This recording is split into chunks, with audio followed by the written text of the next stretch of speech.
the sun. Nick, it was for whom the bell tolls. The Union joke. This is a Union joke, and it's the fury at Team GB flag being axed. And this is extraordinary. I mean, these things are, to some degree, intended to ensnare gammons. So one wanders into it with that knowledge that you will be skewered by the centrist dads of X.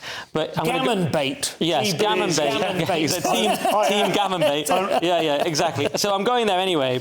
Now, we've only got a black and white one because we've got a bit of a budgetary issue, but you can see on the screen, a moment ago, you can see the colours were various. What's extraordinary about the colouring and the design is that it's a Bath-based, or Bath, design agency, This Away, and they said, rather than look beyond the traditional colours, so just to get that, they want points for not changing the colours of our flag. Right. They said, we decided to embrace them. Oh, that's nice. and push the iconic red, white and blue as far as we could. They say colour was a point of contention because, you know, our flag is far from unique because France and USA have the same colours. It's the flag. Stop changing the flag. Yeah. They think they can just do what they want with the flag. Who are these people? Also, I don't know the history of the French flag, the tricolour. I know it's supposed to be the sort of three, liberté, égalité, fraternité, maybe one cut. But I know the origins of our flag. It is the three national flags which were joined together in the Union. It's not just made up by some design agency. I know, These but they think that. Very ancient adherence to patron saints and all the rest of it. It's absolutely despicable. Yeah. I just don't know what's getting into these design agencies at the moment. They seem, I mean, it does feel like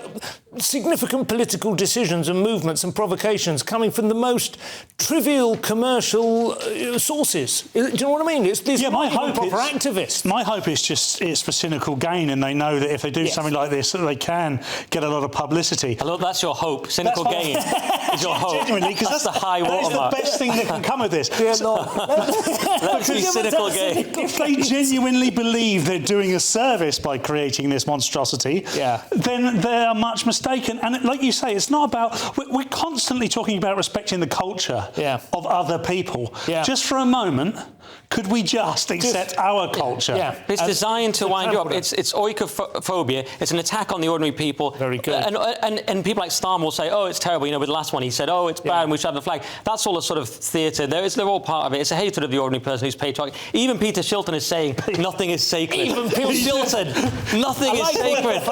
That's Scruton, isn't it? Yeah, Scruton. Hatred of the home. Yeah, because the average person has oikophilia, a preference for one's own family and country, which is entirely natural and normal. But the elite hates us, and they say you're a citizen of anywhere, maybe of Europe, you're an atomised individual, hate your family, hate your country. But as Paul said at the beginning, it's from Saul Alinsky's Rules for Radicals. Well worth a read if you want to know what they're up to.